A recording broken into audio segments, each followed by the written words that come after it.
Happy Halloween. Got my bat earrings on and kind of a witchy shirt. This is the first year, I think, in my entire life that I haven't actually dressed up, so a little bit different. But basically, this is the intro to my video diary of sorts, I suppose. I want to document this journey of living in Spain so that I can look back on this in years to come and 10, 15 years from now and, show my kids or my grandkids or whoever, and stop annoying my friends with Snapchat videos almost every morning of me explaining what has happened in the last few days. So that way they can watch this if they want to, as opposed to me basically forcing them to. I guess they don't have to pay attention to it, but anyways, yeah, living in Spain. There's a lot to catch up on. I was trying to keep a journal, but I have a feeling it's not going to go very well because I just have a hard time motivating myself to actually write something, every day or two.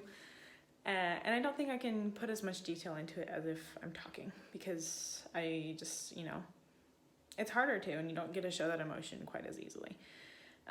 So, photo, journal, video, diary, whatever it is. And hopefully I can keep up with this, but we'll see. Okay, I just want to do a little recap of the whole month, basically, that I've been here so far, 3 weeks, I guess. I got here on October 12th, and after a very, very long time of traveling, almost 24 hours, more like 30 from the time that I woke up and left Puyallup, and went to SeaTac, and then finally, was able to go to sleep. Was 30 or more hours. I don't know exactly, but it was a very long time with very little sleep. So I got on my flight to SeaTac, no problems there, or from SeaTac.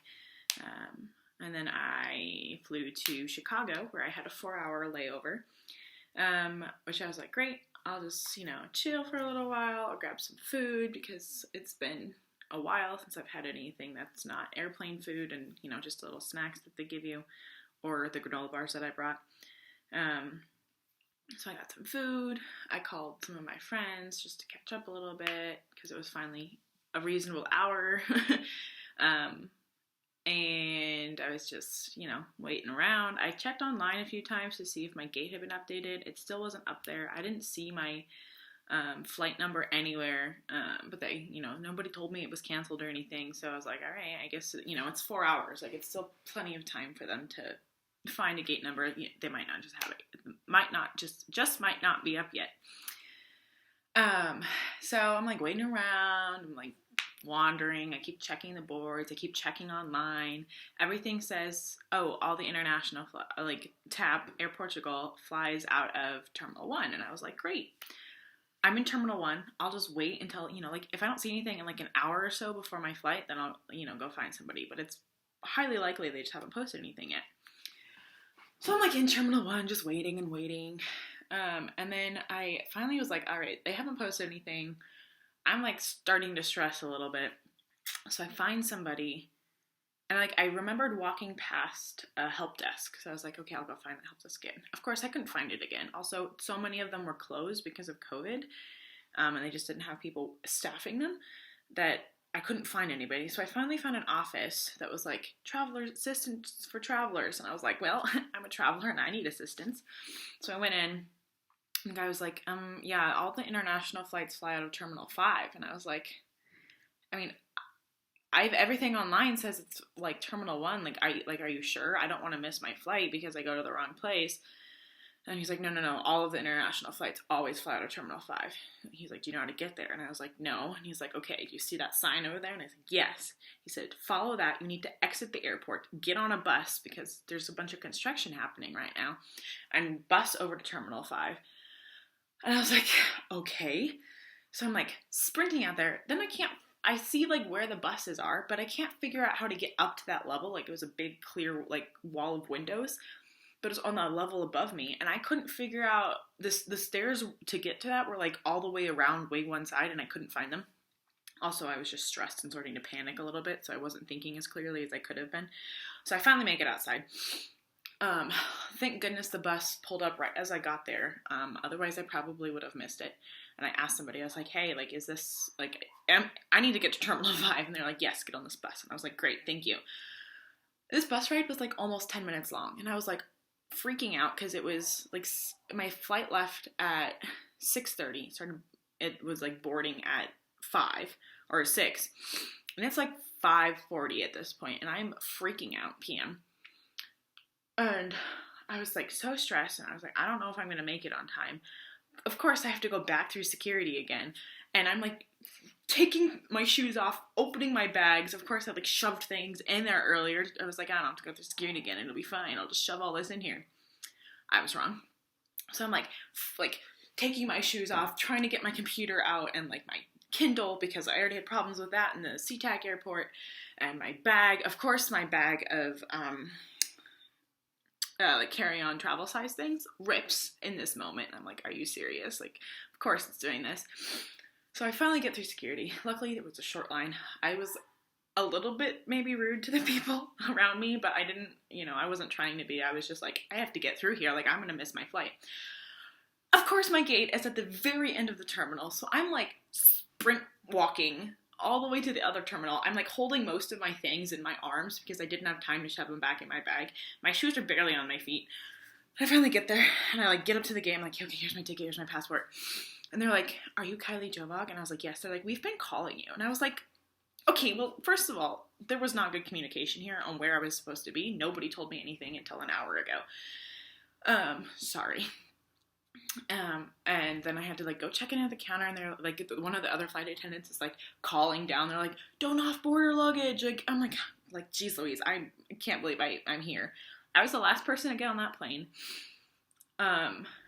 They barely asked me any questions, surprisingly, even though I was leaving the US and going to another country. But finally get on the plane. It's basically empty because not very many people are allowed to travel internationally right now. The only reason I was because of my visa.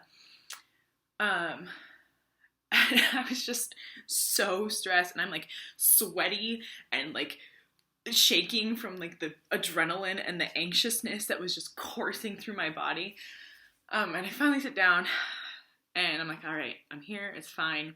Take a deep breath. I'm like, I smell probably disgusting because one, I've already been on one airplane in the last 12 hours for like 5 hours, and traveling just makes you gross. It's like, also I've been wearing the same clothes. I basically ran across this entire terminal. And I was like, I just feel nasty, but I was like, all of my luggage and my extra change of clothes is like up in a overhead bin. And I was like, it's not worth it right now. I'll just sit through this 7-hour flight feeling nasty. I tried to sleep. It was the 2 seats and then a aisle and then 4 seats, then an aisle and then 2 more seats. These are one of the big, huge airplanes. And I was in the middle, and I had the entire 4 seats to myself. So I like laid down. I tried to sleep, but I couldn't. I think part of it was I was just, anxious and excited. And also it wasn't like time for me to like my time. It was only 10 o'clock by the time PM. I'm usually up until 1 or 2, so I just wasn't tired yet. And I tried so hard to sleep. There was also a cat on my flight that was not happy. Like, understandably, but it was kind of annoying because it cried pretty much the entire time. But then made it to Portugal. It was fine. I had to go through some stuff. You right now with COVID, you're not allowed to leave the airport unless you have a COVID test that's negative. But you can also, as long as you're going to somewhere else, you're allowed to stay in there for 24 hours max without a COVID test. So I had a 6-hour layover in Portugal. I just kind of wandered around. I was really tired, but I didn't really want to sleep in the airport. It was just so busy, and I had so much stuff with me, and I was like, I need to be alert, and also if I stay awake, maybe I can sleep on this flight and at least get like a good hour and a half nap in. So I'm like kind of awake for when I get to Spain. Of course, it's one of the little tiny airplanes when I finally board. Like, we had to go out. Like, they bussed us out to the plane. It was like, you climb on from the tarmac. And my carry-on barely fit in the overhead bin. They were those ones were a lot smaller than the rest of the planes. So I'm like, I had to like take my like toiletry bag out and like put it underneath the seat with my like personal item because it wouldn't fit otherwise. I was like squashing the whole thing down. And of course I got seats. The guy who sat next to me, this plane is like barely full, but they apparently decided to put everyone next to each other. But I was one of the first people aboard. So I was like, all right, well, I don't know how full it's gonna get. Anyways, this dude just like masked down over like under his nose. And I was like, and he's just like sprawled out and like sleeping. And I was like, dude, like, can you not? I'm like, COVID is a thing. I don't want your germs. Also, you're just like so close to me right now. And I just wanted to take a nap. But of course, I was in the aisle seat, so there was nothing for me to lay on. And I was like trying to like just like not touch this dude who was sitting next to me. And then he got up to go to the bathroom. He didn't know I spoke English. He spoke English. But he didn't realize that I did because I didn't talk to him because I was like, no, thank you. You are contaminating the air with your COVID germs. Just put your mask on over your face. I was like, at this point, I've been wearing a mask for almost 24 hours straight. Like, you can wear it for this hour-and-a-half flight. Like, you will be okay, I promise. But then he finally got up to go to the bathroom, and his wife was sitting a few rows back, and he ended up just sitting down next to her. So I was like, thank goodness. So I moved over and like leaned on the window, and at this point, there was only like 45 minutes left in the flight, and I tried really hard to sleep, but I couldn't. I was like, all right, the sun is up. I'm awake. I'm just going to down some coffee and just get there. Finally get into Spain. I take the train from the Malaga airport to the bus station / train station / rental car situation. I get my rental car that I reserved. Luckily, I've done that before in Washington, so I knew the process, which is good because one, I was exhausted and my Spanish brain was not working well. Two, this guy was talking so fast, and I was like, I can't understand you. I'm sorry. I'm tired, and I don't have a huge grasp on this language, but I'll get there. I'm just fine. Got the rental car, and then drove to Lucena, which is about an hour drive. The whole time I was like, wow, I'm in Spain. I'm moving to Spain. I can't believe I'm doing this. So I got to Lucena, and I met Yessie, who was so nice and let me stay with her the first she was like, as long as you need to, you can stay with me, which was great because she was like, oh, you know, if you're willing to pitch in like $25 a night. And I was like, that is way cheaper than any hotel or Airbnb that I've looked at. So yes. Also, I was like, there's like no commitment to be here for, you know, a week or whatever, which is probably how long I would have booked an Airbnb, just because I didn't know how long it was going to take me to find an apartment, a piso. So I'm glad I stayed with her also for that because it only took me one day, so I only stayed with her one night. But we went and got some food because I was starving. And then I just crashed. Then I had a meeting the next day with Miguel, who is the rental agency person that I was in contact with, and he showed me the apartment that I'm in now. And I had been in contact with him before I left the States about this apartment. And he was like, you just have to, you know, the guy who owns it really wants the people to see it before he rents to them. And I was like, that's totally fair. I would prefer that anyways. So I can kind of see where I might be living. So did that. It was good. He's like, do you like it? And I was like, yes. He was like, great, come sign paperwork. And I was like, wonderful. So did that, got an apartment, moved all my stuff in, and then Yessie and I just spent the next few days just kind of, she had to go to school. I didn't start school until the following week. My director was like, just like get acquainted with Spain, figure out all you need to figure out. I had to like get my lease done, find a place to live. I had to get my bank account set up. I had to get Wi-Fi done. I just all these things about like just getting settled. And so I finally got settled, kind of. Got all my, did all my grown-up adulting things, which was a little bit hard sometimes, went grocery shopping.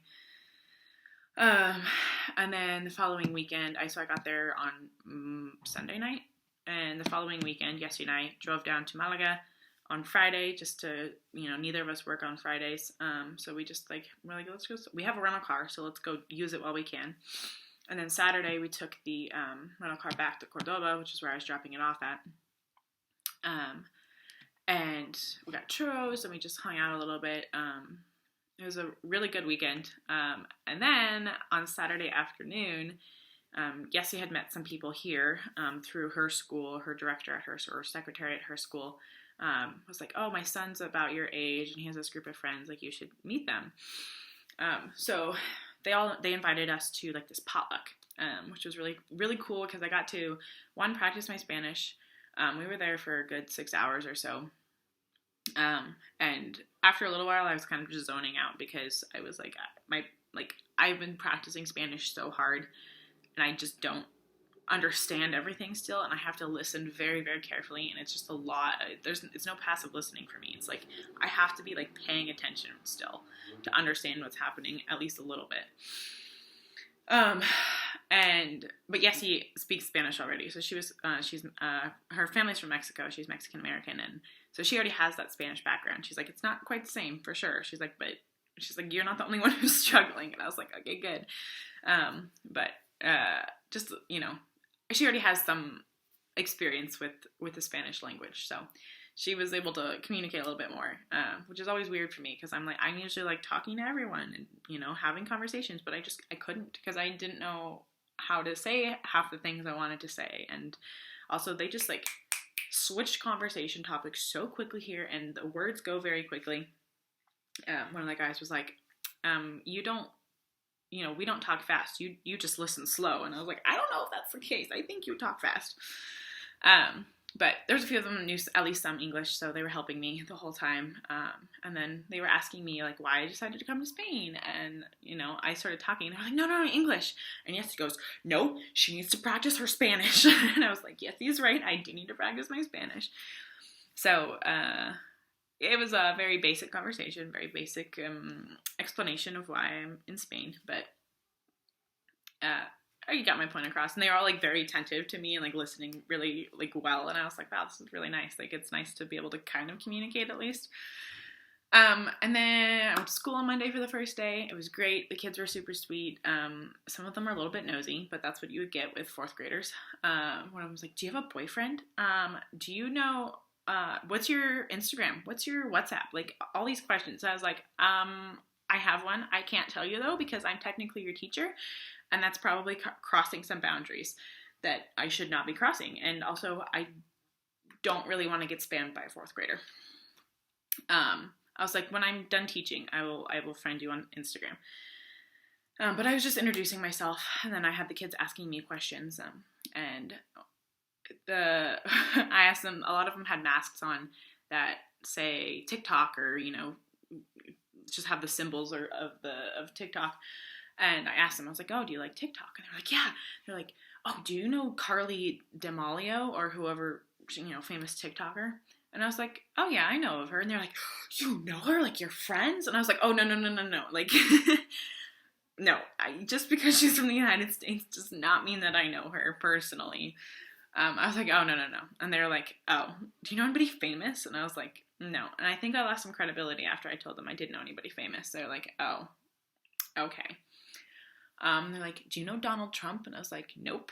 They're like, do you like Donald Trump? And I was like, nope. You're really just hitting all the questions, aren't you?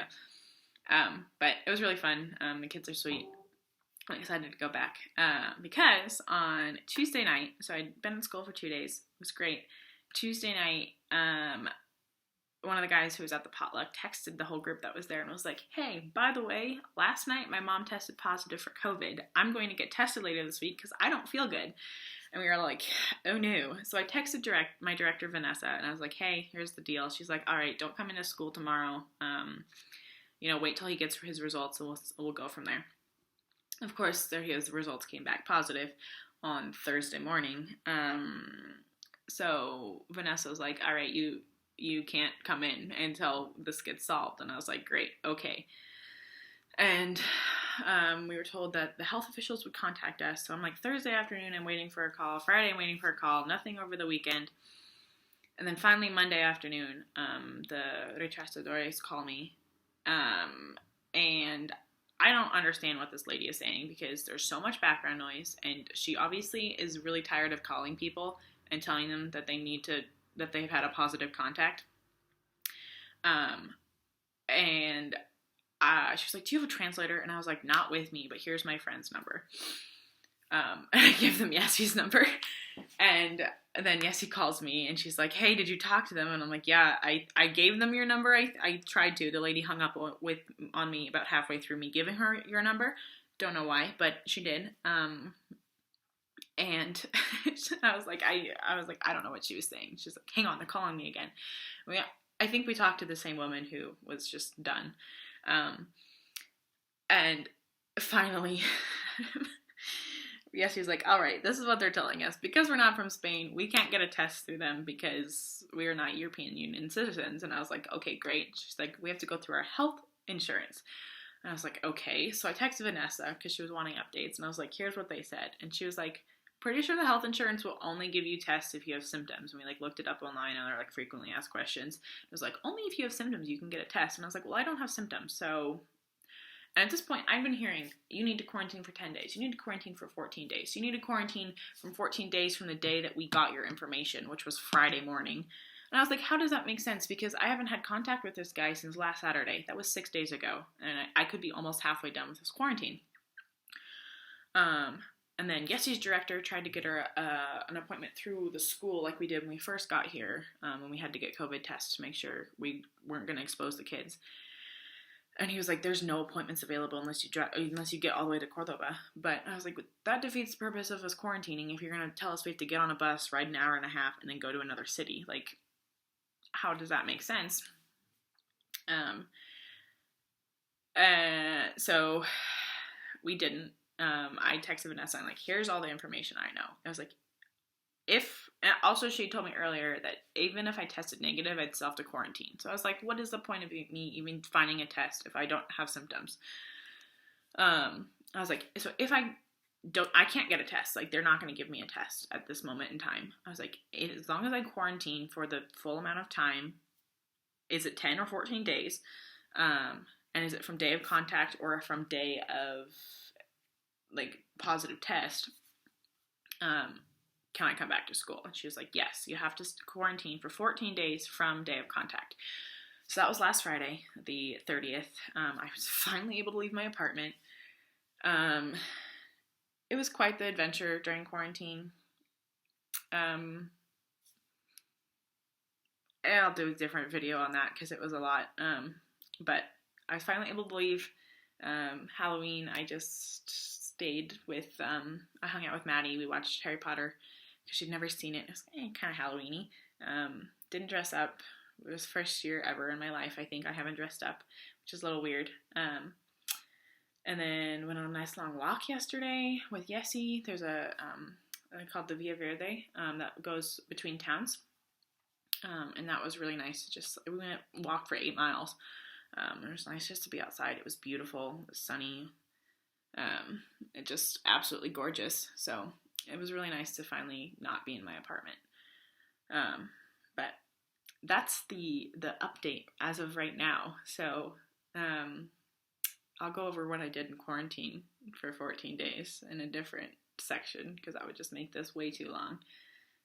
But I'm finally free. I get to go back to school tomorrow. Today's Monday, November 2nd. There's no school because of All Souls Day. Or All Saints Day. I can't remember which one's on the 1st, which one's on the 2nd. But definitely a very Catholic-based celebration here. Halloween kids don't dress up. I mean, some of them did, but it's not trick-or-treating like it is in the U.S. Yessie was telling me it's much more similar to Dia de los Muertos in Mexico, more of honoring your family members and celebrating life, as opposed to trick-or-treating and scary things like it is in the U.S. So definitely a little bit of a different Halloween this year, but it was really nice to just hang out with somebody and that was not in my apartment. So yeah, that's the update as of now. I go back to school tomorrow and I'm very excited. Keep you updated.